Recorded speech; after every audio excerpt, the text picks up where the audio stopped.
ஒருத்தன் பதுங்கி பதுங்கி போகிறான். தன்னை யாராச்சும் பார்க்குறாங்களா அப்படின்னு சுற்றி முற்றி பார்த்துக்கிட்டே அப்படியே போகிறான்.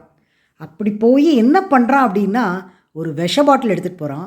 ஒரு கிணத்துல இருக்க தண்ணியில் அந்த விஷத்தை எல்லாம் கலக்கிறான். அது யாரோட கிணறு? ஏன் அப்படி தண்ணியில் விஷத்தை கலக்கிறான் அப்படின்னு பார்த்தீங்கன்னா, அது அவனோட கிணறு தான்.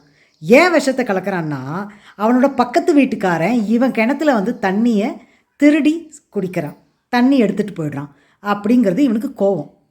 அதனால் அந்த தண்ணியில் விஷத்தை கலந்துட்டான். இவன் நினச்ச மாதிரியே அன்றைக்கி நைட்டு பக்கத்து வீட்டுக்காரன் இந்த கிணத்துலேருந்து தண்ணி எடுக்கிறான். அங்கேயே கொஞ்சம் தண்ணியை குடிக்கிறான். குடித்த கொஞ்ச நேரத்தில் அப்படியே அங்கேயே மயங்கி விழுந்து செத்து போய்ட்றான். அதை பார்த்தோன்னே இவனுக்கு அவ்வளோ ஒரு சந்தோஷம், பயங்கரமாக சிரிக்கிறான்.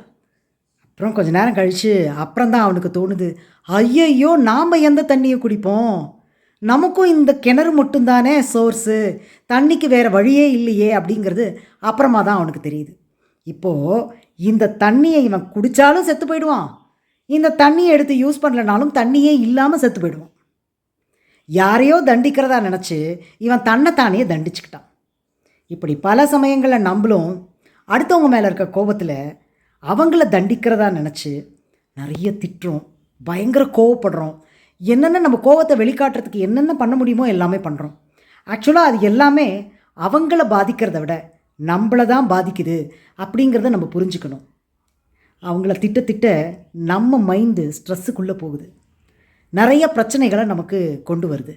அதனால் மற்றவங்கள தண்டிக்கிறோமா நம்மளை நாமே தண்டிக்கிறோமான்னு யோசித்து பார்த்துட்டு அப்புறமா அடுத்தவங்க மேலே கோவப்படுங்க.